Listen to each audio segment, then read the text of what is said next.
శ్రీ గురుభ్యో నమ. నమశివాయ చ నమశివాయ. సత్సంగ పరివారానికి సాదరాహ్వానం. జగద్గురువులు శ్రీ శ్రీ ఆదిశంకరాచార్య విరచిత శివానంద లహరి స్తోత్రంలోని 29వ శ్లోకం యొక్క సూక్ష్మ వివరణ. గం గణపతియే నమః. త్వత్పాదాంబుజమర్చయామి పరమం త్వాం చింతయామ్యన్వహం.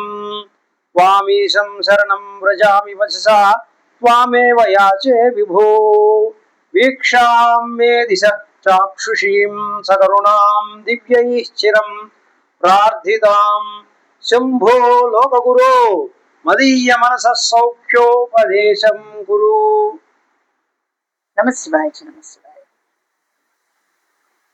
ఈ 29వ శ్లోకంలో ఆచార్యులు వారు ఈశ్వరులు వారిని మరి యొక్క తెరవున ప్రార్థించుచున్నారు. హే విభో, సర్వవ్యాపకుడా, ఈశ్వర, వాసుదేవ, పరమేశ్వర,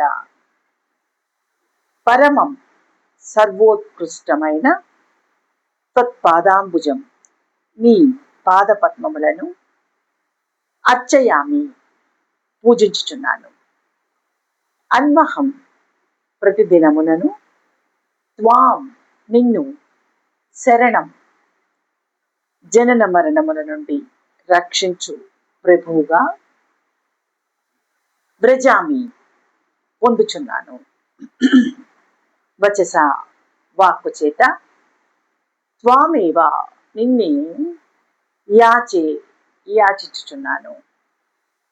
దివ్యై, దేవతల చేతను, చిరం, చాలా కాలముగా, ప్రార్థితాం, ప్రార్థింపబడినదియు, సకరుణాం, ప్రేమతో కూడినదియు, చాక్షుషి, నేత్రముల సంబంధములైన, వీక్షాం, కటాక్ష ప్రసారమును, మే, నాకు, దిశ, ఇమ్ము, శంభో, సుఖకరుడా, లోకగురు, భక్తలోకమునకు రహస్యార్థములను తెలియచేయువాడా, మదీయ మనసః, నా మనస్సునకు, సౌఖ్యోపదేశం, బ్రహ్మోపదేశమును కురు, చేయుమా. విభో, ప్రభు, ఈశ్వర, ఓ శంకరస్వామి, ప్రతిదినము నీ పాద పద్మములను పూజించుచున్నాను. సర్వశ్రేష్ఠుడవైన, సర్వశ్రేష్ఠుడవైన నిన్ను ధ్యానించుచున్నాను. సర్వేశ్వరుడువైన నిన్ను శరణుజొచ్చుచున్నాను. వాక్ ద్వారా నిన్నే వేడుకొంచున్నాను. శంభో, శంకర, ఓ పశుపతే, దయచేసి నిఖిల దేవతా ప్రార్థనీయమైన నీ కరుణాకటాక్షమును నాయందు ప్రసరింపచేయుము. జనన మరణ క్లేశములు తొలగించుచు బ్రహ్మోపదేశము కొనర్చుము. నా మనస్సునకు ఆనందదాయకముగా హితవచనములు పలుకుము. ఇంద్రాది దేవతలచే నిత్యము పూజింపబడువాడా, ఈశ్వర, నీ పాదపద్మములు నిత్యము నేను అర్చించుచున్నాను. బ్రహ్మాది దేవ సేవిత, నీ దివ్య రూపం నా చిత్తములో నిత్యం ధ్యానిస్తున్నాను. విష్ణుదేవ వినుత, నిర్మల మతితో నీ కథాశ్రవణం నియమంగా చేయుచున్నాను.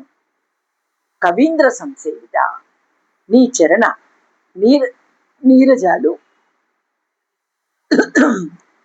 శరణాలని నిత్యం వేడుకొంచున్నాను. సదుపదేశాలు చేసే జగద్గురువు నారదుల వారు మొదలగు సిద్ధసాధ్యులు అర్థించే నీ దర్శన స్పర్శన భాషణానుగ్రహాలు అందించి నన్ను కరుణించు. కారుణ్యమూర్తి, నీకు శతకోటి వందనాలు. నీటి నుండి బయటపడిన చేపవలే భక్తుని మనస్సు భగవద్ దర్శనం కోసం గిజగిజలాడుతుంది,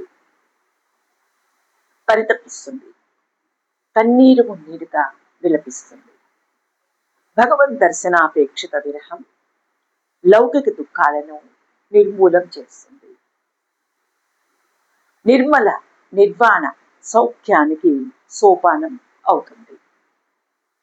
భక్తుని కర్తవ్యం సంపూర్ణ భగవత్ ఆరాధనే త్వమేవ శరణం మమ అని విభీషణ శరణాగతి చేయటమే.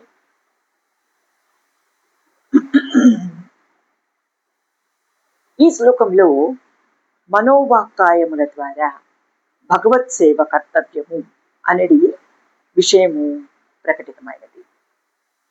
ఇందు పూజ కాయకము అయినది, ధ్యానము మానసికము అయినది. ఈశ్వర శరణు శరణు అని చొచ్చుట వేడుకొనుట వాచకమైనది.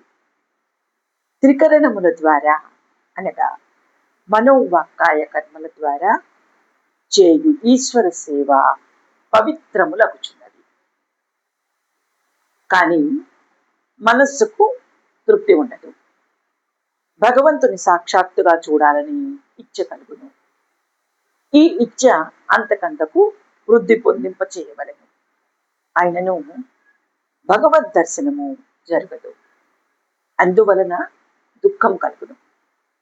ఈ భగవద్ దర్శన ఇచ్చ దుఃఖమును మరింత పెంపొందించును. కానీ మామూలు సాంసారిక దుఃఖము కాదు. కానీ ఇది మామూలు సాంసారిక దుఃఖము కాదు. అన్ని సాంసారిక దుఃఖములను ఈ భగవత్ సాక్షాత్కార దుఃఖము పటాపంచలు కావించును. ఈ దుఃఖములలో కొన్ని అనుభూతులు కలుగును. కలలో భగవద్ దర్శనము జరుగును. భక్తులకు భగవంతునితో మాట్లాడాలి, చూడాలి అనే కోరిక తీవ్రమగును. ఈ విషయమున భగవంతుడు మనతో మాట్లాడకపోయినను మనము భగవంతునితో మాట్లాడగలము. కానీ భగవంతుడు మనతో మాట్లాడాలి అనే కోరిక తృష్ణ మనల్ని బాధించును.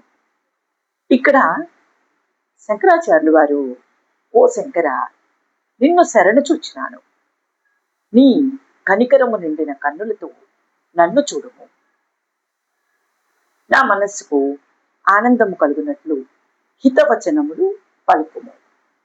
ఇలా పరిపరి విధములుగా భక్తుడు విలపిస్తుంటే భగవంతుడు భక్తునితో మాట్లాడవలెను, తన దర్శనము భక్తునికి ఇయ్యవలెను అని తలపోయాడు. బిడ్డ ఏడుస్తుంటే తల్లి బిడ్డ రోదనను పట్టించుకోకుండా ఉంటుందా? అన్నము పెట్టదా? పరమాత్మ కూడా భక్తునితో తన దివ్య రూపమును చూపించాలని, మాట్లాడాలని, భక్తుని స్పృశించాలని పరమ దయాళువు అనుకోడా? భక్త సులభుడగు భగవంతుడు భక్తుని ఎదుట మొదలుగా గురు రూపంగా ప్రత్యక్షమవుతాడు. బ్రహ్మేవ ఆచార్య రూపేణ ప్రతిష్టతే అని శృతివాక్యం. కావున గురు రూపంలో ఉన్నది భగవంతుడే అని గుర్తించిన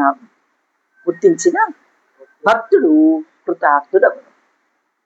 ఏదేని దురదృష్టం చేత ఈ సంగతి గుర్తించలేని భక్తుని పరిశ్రమ అంతయు వృధాగును.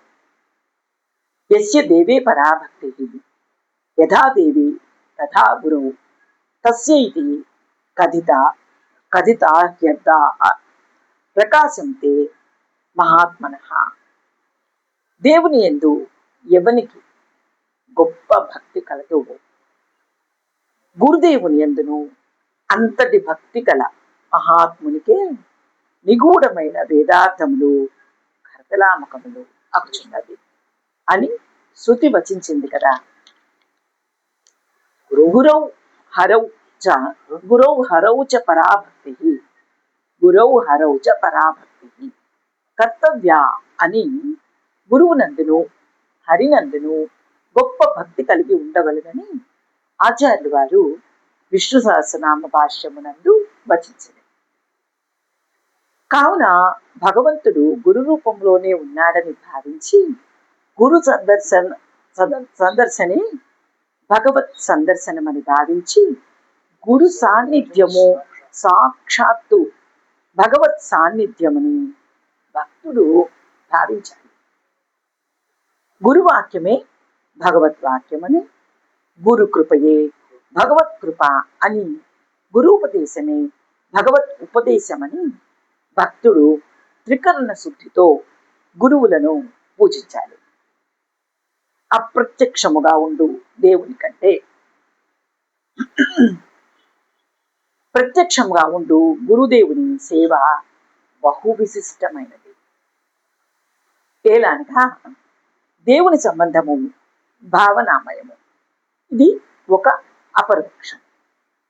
ఉత్తమ భక్తునికి గురూపదేశము భగవత్ ఉపదేశమై అమోఘమై అవిద్యను నాశనము చేయను, దుఃఖములను అంతమొందించును. అంతేకాక నిత్య నిరతిశయ సుఖము నిజరూపమై అపరోక్షమగును. శంకర భగవత్పాదులు వారు ఈ ఆశయంతో ఈ శ్లోకంలో శంభో లోకగురు మదీయ మనసః సౌఖ్యోపదేశం కురు అని ప్రార్థించారు. వాగర్ధావివ సంపృక్తో వాగర్ధ ప్రతిపత్తయే జగతః పితరౌ వందే పార్వతీ పరమేశ్వరౌ నిరక్షరపద భ్రష్టం మాత్రాహీనం తు యద్భవేత్ తత్సర్వం క్షమ్యతాం దేవనారాయణ నమోస్తుతే. కాయేన వాచా మనసేంద్రియైర్వా బుద్ధ్యాత్మనా వా ప్రకృతే స్వభావాత్ కరోమి యజ్జ సకలం పరస్మై నారాయణాయేతి సమర్పయామి. ఓం తత్సత్ బ్రహ్మార్పణమస్తు.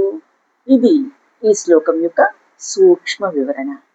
పార్వతీ పరమేశ్వరుల అనుగ్రహం మనందరి మీద కలుగుగాక. నమః శివాయ. నమః శివాయ.